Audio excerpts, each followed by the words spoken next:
Alison Late, and I'm a teen volunteer from the library. First and foremost, I want to wish everyone a Happy New Year. I can't believe it's already 2022.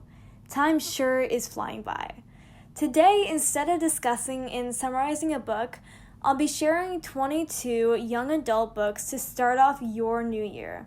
I would like to suggest these books because not only are they fun to read, but they are a perfect way to pave your way into the new year. I'll start off with my favorite genre, fantasy. The first recommendation is one of my all-time favorites, Keeper of the Lost Cities by Shannon Messenger. It's an early YA fantasy series that follows the life of Sophie Foster, a teenager who has surprising gifts, including reading minds. She soon finds out by the help of a mysterious boy named Fitz that she's an elf. The second book is Cinder by Marissa Meyer. This book is the start of a fantasy and sci-fi series that puts a spin on our beloved Disney princesses. The first book in this series is about a 16-year-old girl, Cinder, who's a talented mechanic and also a cyborg. With a mysterious past and a stepmother who detests her, she doesn't have much luck. But when the young Prince Kai shows up at her workshop asking for her help, Cinder soon discovers that there is something more unusual to her than being a cyborg, something that others would kill for. The third book is The Blackthorn Key by Kevin Sands. This book has a dazzling plot filled with riddles, puzzles, and startling twists. You won't be able to put this book down. The setting of this book takes place back in 1665, following the story of Christopher Rowe, a talented young boy who's an apprentice to Master Benedict Blackthorn, a mentor and father figure to Christopher. But his world is about to turn upside down when a mysterious cult begins to pry on London's apothecaries. With the trail of murders growing closer and closer to the Blackthorn's shop, it's now up to Christopher and his friends to use all that he's learned to figure out the key to save everyone. The fourth book is Percy Jackson and the Olympians, The Lightning Thief by Riordan. If you haven't heard about Percy Jackson, you're definitely missing out. It's an exciting comedic adventure about the one and only Percy Jackson, a teenager that discovers he's a demigod. This fantastic book introduces characters you will fall in love with, adventures that will leave you sitting at the edge of your seat, and an amazing twist on Greek mythology. The fifth book, Red Queen, by Victoria Aveyard, is filled with action, complicated plot twists, and intricate characters that will take you by surprise. The book shows an unjust world where there are red and silver-blooded humans. Whoever are red-blooded are considered as commoners, and the silver-blooded are the rulers of the world with the possession of godlike superpowers. But all of a sudden, Maribero has discovered that she too is in possession of silver-like powers, even though she is red-blooded. Follow Mare's venture in discovering herself and what place she has in her world ruled by blood by reading this book. The sixth book is City of Bones by Cassandra Clare. This book is the start of a magical series of 20-plus books. City of Bones follows Clary Frey, a normal teenager, discovering she's not as normal as she thinks. Accidentally, she finds out that she's a shadow hunter, a defender of the human race. With this overwhelming discovery, she soon discovers that there's an unnatural world of demons, vampires, werewolves, and fairies hiding right before her eyes. Although City of Bones is more involved with action and magic, I fell in love with the side romances featured in this book. The seventh book is Gregor and the Overlander by Susan Collins. It's an early YA novel that has a unique storyline filled with friendship and world building. The story is about a boy named Gregor Campbell who ends up falling down a tunnel, bringing him to an unknown underground world filled with unnatural creatures and dark mysteries. Gregor's arrival to this dark underground is by far no coincidence. He soon finds himself tangled with ancient prophecies in a deadly war. The 8th book is The Cruel Prince by Holly Black. This book is the start of a mythical series that dives into the folklore of fairies. After Jude Carden's parents were brutally murdered before her eyes, Jude and her sisters were taken to grow up in the world of fairies. After enduring years of mistreatment for being human, Jude has had enough. She wants to be accepted into their society, but with the majority of fairies despising mortality, including Prince Carden, the youngest and wickedest son of the High King, she can't seem to fit in.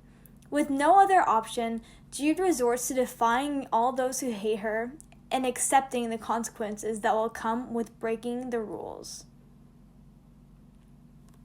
The 9th book is The Assassin's Blade by Sarah J. Maas. This book is the start of an epic series, Throne of Glass.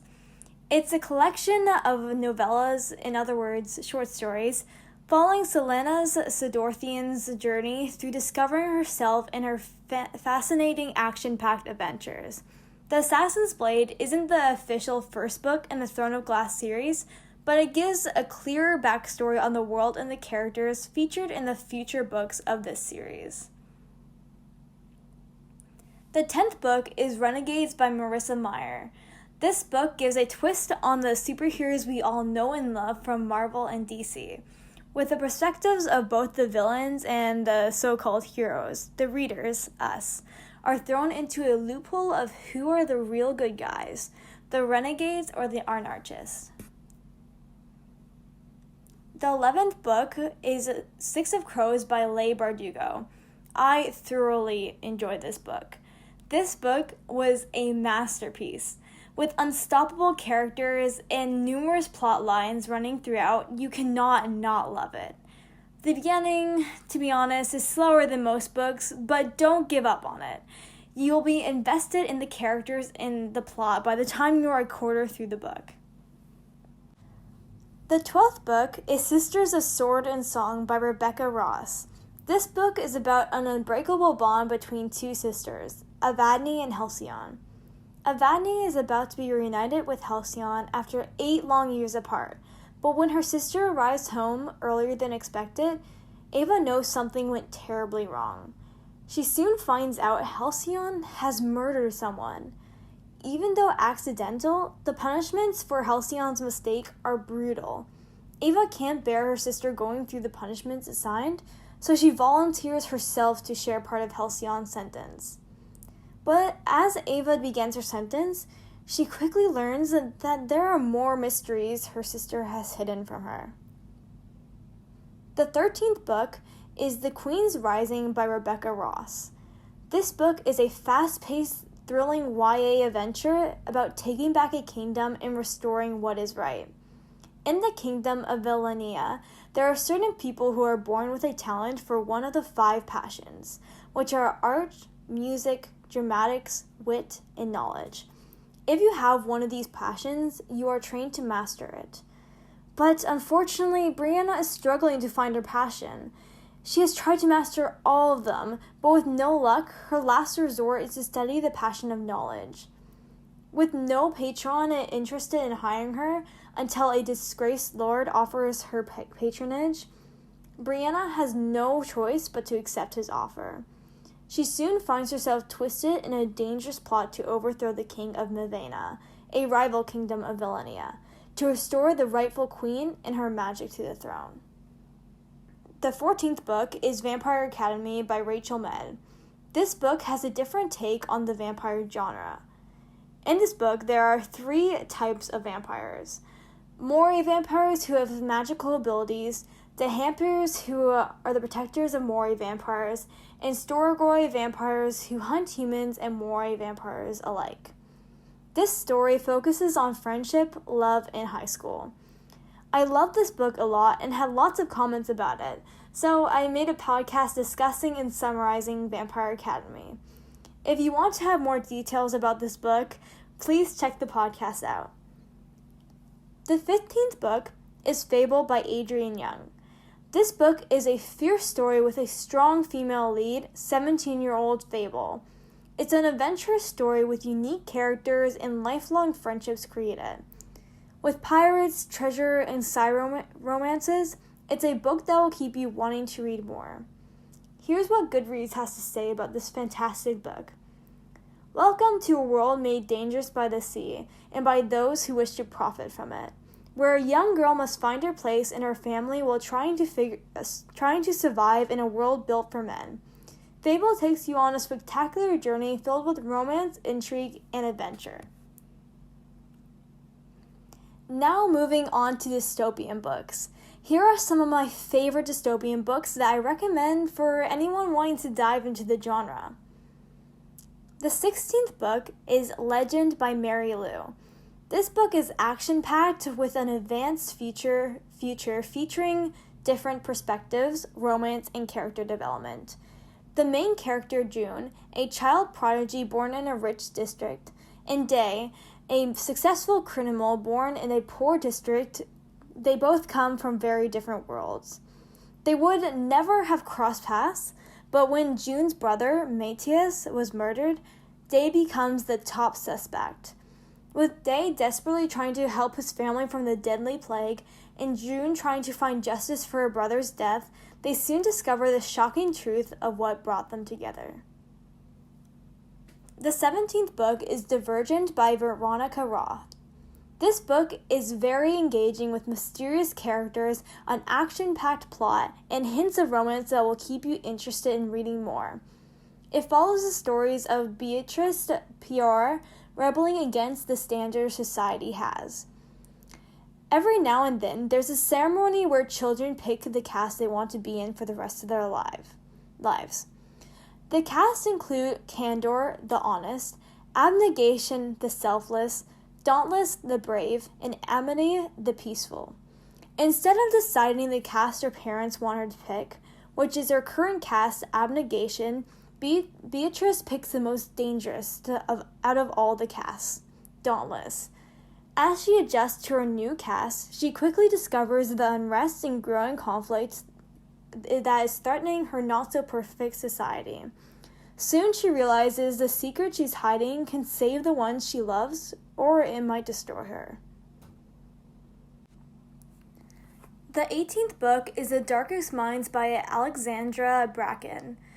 It's an amazing book that left me speechless from the start of it to the end of the book. It's a story following Ruby, who was living a normal life until she developed a strange ability on her 10th birthday.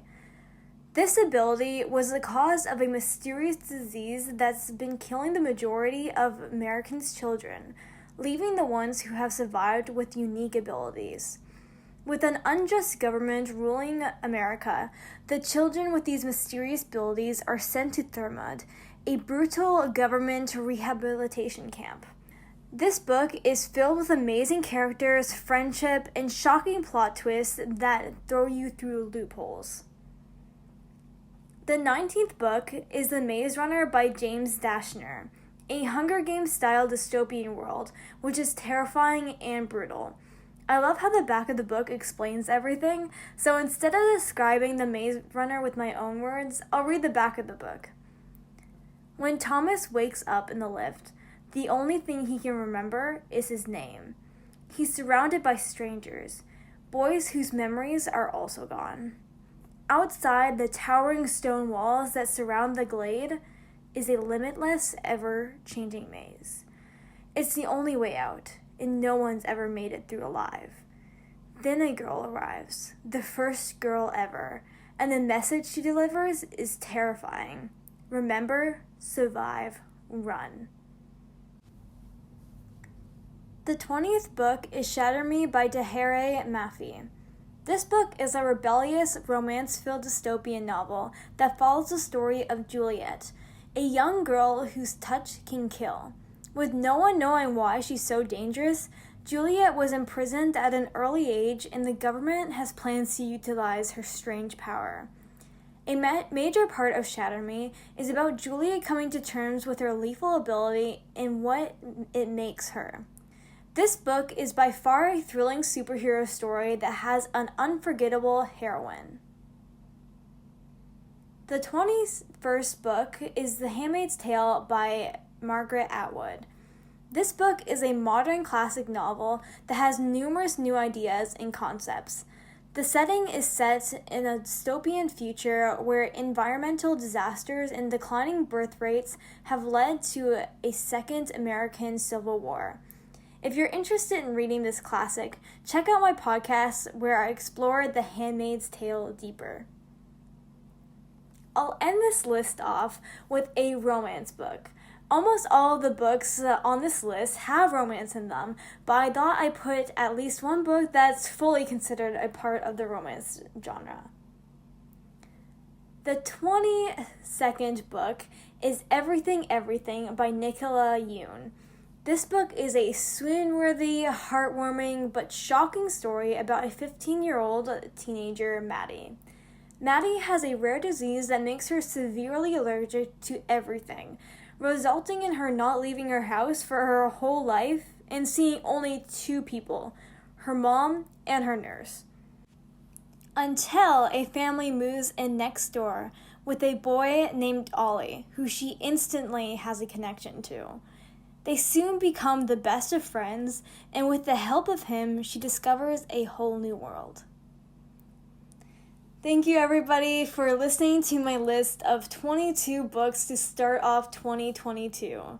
I know that this was a long podcast, but I'm so glad that you took the time to listen to it, and I hope you found one of these books to be interesting enough to get it and read it. Additionally, I hope you enjoyed all of my comments and thoughts on each and every one of these books. As it happens, this is not the last of the book podcasts, so if you like this one, remember to stay tuned for more from Teen Talk.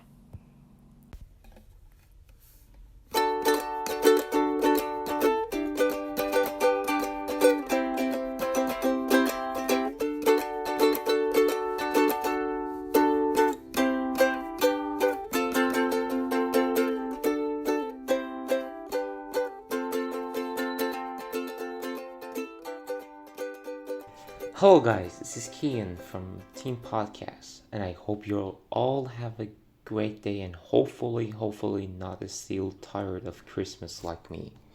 However, Christmas was so short and boring for me that I could feel its passing.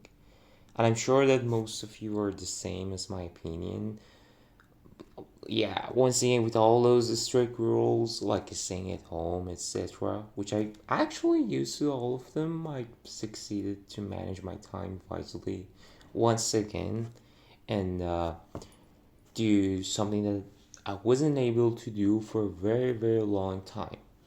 And you may say, as a teen, I must say, like studying or helping your parents with house chores, which I swear I do that sometimes, but what the answer is watching scary movies.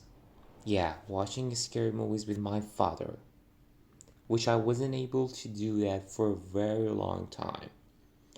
But the thing which made this old competition between my father and me harder and more interesting was money. Yeah, my friend. It was about 3 weeks ago when I was so bored and pissed at the house that I was so close to breaking my own PS4. Then after that I came up with an idea which could save my life. So next day I went to my dad and said, "Hey dad, what's up and how's work?" And he immediately said, "What do you want from me, son?" And I said nothing. I just want to check whether you're alright or not. Then I told him that I want to bet you that you cannot watch this film with me without getting terrified. Then he said, "Okay, how much?" And I said, $50. Yeah, $50, which was quite a lot, and I wish that I hadn't said that amount of money. Yeah. Finally, that night came, and I played the film, and it was The Exorcist. So I don't know if you have seen this film or not, but it has killed people. Like, and I'm not joking, it has killed people. So I thought that there's no way that my father can stand with this film, and there's no way that he doesn't show reaction from himself. And for the preparation, I watched the film earlier. Yeah, I know it's cheating, but and it was so close that I passed out from it. Yeah, that's how scary it was. And eventually, the moment of truth, or better say, the moment of fear, came. We both were doing great, and it was shocking for me, that my father was doing absolutely great either. The film was almost finished that I screamed. Yeah, I did that, and yeah, I did it, and my father was laughing out loud that he's only gonna get that $50 from my pocket. And I can't admit that there is nothing worse than losing to your father. And what a scary film.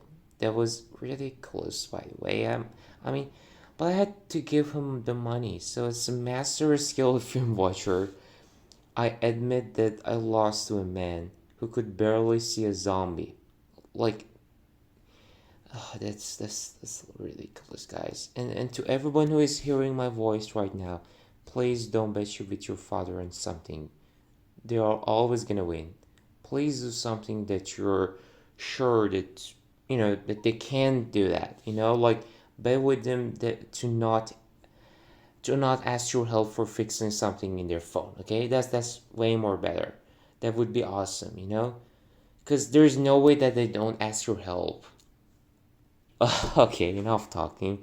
I hope you guys enjoy my best or worst memory from Christmas and made you laugh for a short time. Until the next time, bye guys. And please don't bet with your father on something, alright? That was the best thing that I learned in this year so far.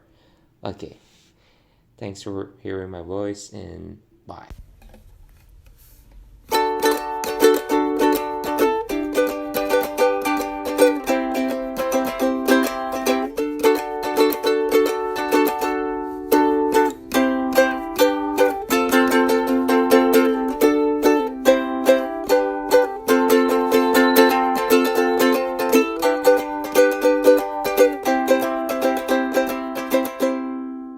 Hi guys, it's Alisha here for Teen Talk, and I wanted to discuss the Hunger Games and kind of what I feel like everyone missed. This is I'm going to be kind of going into a niche direction with this, so if you're unfamiliar with the YA sci-fi trend that took over the 2010s, get ready to learn something new, and if you are familiar with it, well, maybe you expect what I'm about to talk about. So basically, I was listening to the last podcast that we did, and I very, very briefly touched on the Hunger Games and kind of the copycats that spawned from it. And I was thinking that I didn't get to finish my thought, so I want to today. So 2008, the first Hunger Games book was published by Suzanne Collins. And this book was amazing, truly. A stunning, it was a haunting commentary on capitalism and child exploitation. And honestly, I really think that in over the next decades, it is going to turn out to be a classic, because these are themes that we still see today. And I think that's something that's really important, to write a book that stays relevant even after years, where the initial issue that maybe you were writing about isn't the one being related to. And so and consequently she released the other two, and these three books gained tons of traction, and rightfully so, because they were, simply to say, amazing. They were made into movies, and everyone saw Jennifer Lawrence on the big screen, and that shook the world. And after this, it spiraled the next thousands of like the typecast books of the teenage dystopian world, of taking down the government and the mandatory love triangle, and the teen fantasy era that was ruled by the Hunger Games. And I can name like so many series that were spawned by this, like The Fifth Wave, Maze Runner, I Am Number 4, Divergent. It goes on and on and on and on. And I just want to say, not all of these, like, dystopian-inspired stories were bad. Some were really good when they took a different turn with it. But I think a lot of them, they did kind of turn out to be watered-down versions of the Hunger Games. And again, I briefly touched on this in the previous podcast, but the issue was that these publishing companies were pushing out any hint of the same dystopian genre that the Hunger Games got so much attention for, and they were just pushing that out, and they missed, I believe, the true genius of these books. And the movies were amazing, gorgeous. I loved them. But I also strongly believe that they were nothing compared to the books, and that's saying a lot, because those are one of the best movies ever. Catching Fire was insane. But the books are darker, and they hit harder. And they cover a lot of topics that I think the movie kind of... I mean, there's a lot of things because it's just a different type of art, right? So there's, like, certain topics that it just can't show in the same way. And it can't show Katniss's thoughts, and I think that's a really big part of the Hunger Games, seeing where her mind is. And the books are, like, so much darker than people remember. And this is for kids. I mean, not for kids, but for teens. But Peeta was getting tortured. There was references of how Finnick was trafficked, and the general vibe and discussions of mental health. It was a lot of serious, heavy topics that was in the Hunger Games, and they weren't exactly covered in the same depth in the movies, and I understand why they couldn't have been. The movies can't be like 3 hours long, of course. But it was a really serious book that was outlining the disparity between the poor and the rich, and how we continued on the same path. Maybe we'll get to this exaggerated state where people in the District 12 eat food off the ground, and people in the capital have pills to throw up so they can continue to gorge on this ridiculously delicious food. And that itself, when I read that line, I was in shock that they had pills to throw up, and it really showed you how ridiculous the capital is. But not even in like a fantasy way, because Collins was saying how the disgusting truth of classism and how ridiculous it is, and how the people in the capital, they put a bunch of poor kids in an arena for entertainment, and they don't discriminate. Of course, there's rich children too, the careers, except the fact they have been trained for their whole life. They are prepared. So even though one might think that they're on even playground, they aren't. And Colin very deliberately drew these parallels to real life. And you can draw those. You can see how it's not the same playing ground to rich and poor. And even more so, in the last book, they created this revolution, but it was so performative.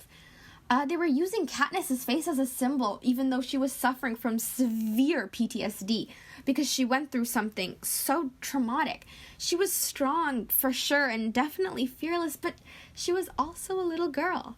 She was a 16-year-old girl who had seen some awful, awful things, and she didn't want to take down the government. She just wanted to sit with her mom and her sister, and she had every right to do that. And I really enjoyed how they made Katniss a really real character. This is how someone would genuinely react to being in such an awful situation. And the way the other side, like the revolution, the good side, used her for that, I thought that was so interesting. And how Coin, the leader of the revolution, supposedly wanted to save everyone, but in reality, she just wanted that power and to get revenge and do the same thing Snow did, and Katniss saw that. And so when Katniss shot Coin instead of Snow, that was an incredibly pivotal moment in the last book, because it just showed how Katniss, what she was willing to sacrifice, but also how these people will continuously exploit, no matter what side they're on. And that's a very decisive and controversial take by Collins. And the ending of the book was a lot more heartbreaking, I think, than people see. it was really, really bittersweet, and even the sweet part was bitter, I guess. Katniss is never gonna heal from something like this. She's trying, she is, and I love her for it, but these books weren't a teenage girl tackling the government and the patriarchy and picking between these two guys who are dreadfully in love with her, but she doesn't need a guy, of course not. But that's not what the books were, even that's what they boiled down to, and that makes me honestly kind of upset. It was about a girl who awful choices were shoved into her face over and over again, and she just was trying to fix what she could. And she was just trying to, but she was also just young. She was so young. She was 16. She was so little. And I think that the sad thing is that when this trend picked up, the people kind of only saw the bare bones of the Hunger Games, not the nuance and the commentary and not the criticisms that Collins was making. And that's what resulted in this like spiral of copycats that just weren't quite capturing the essence because they didn't understand the essence. They didn't get what made these books so special because it was how real they were. And over the years, it got drained out, and now the teen dystopian era is nowhere to be seen because it got way too much oversaturated, and there's new trends taking over, of course, as they do. But I think I'm sad to see the teen dystopian era go. I mean, it's been gone for a while now, but I do miss it because it was a wonderful time. The fantasy is one of my absolutely favorite genres. But mostly, I'm just disappointed how all these copycats just didn't understand, and people still don't understand what the Hunger Games was about. And of course, you don't have to look into the deeper meaning into everything, but there's certain pieces of work that is created when it has a commentary, and you can't just blindly avoid that. And I'm not going to get into how much, because some I did hate. I think maybe this is controversial, but I think the Divergent did a really bad job in trying to copy the Hunger Games, and it kind of turned into like a weird Hogwarts mix where the end just didn't make any sense. And I'm not going to get into a little rant about how much I dislike that book, but I just wanted to say, I'm kind of just rambling here, that The Hunger Games was an amazing, amazing book. So haunting and so real, and it's disappointing that not many people realize that, and that's just what I kind of wanted to talk about. I just wanted to talk about, and I'm probably sure there's things I missed. I haven't read the books, it's been a while. I think I read them last year again, so it has been a while. So if I missed something, I mean, I definitely missed some things, and there's definitely some topics that she probably covered that I didn't get to mention, but this is kind of just what I spewed out in the past 10 minutes. Thank you so much for listening. Hope you enjoyed. It's not exactly a review. It was more of a different type of podcast, but I hope you enjoyed anyway. Thank you so much for listening. This was Alisha.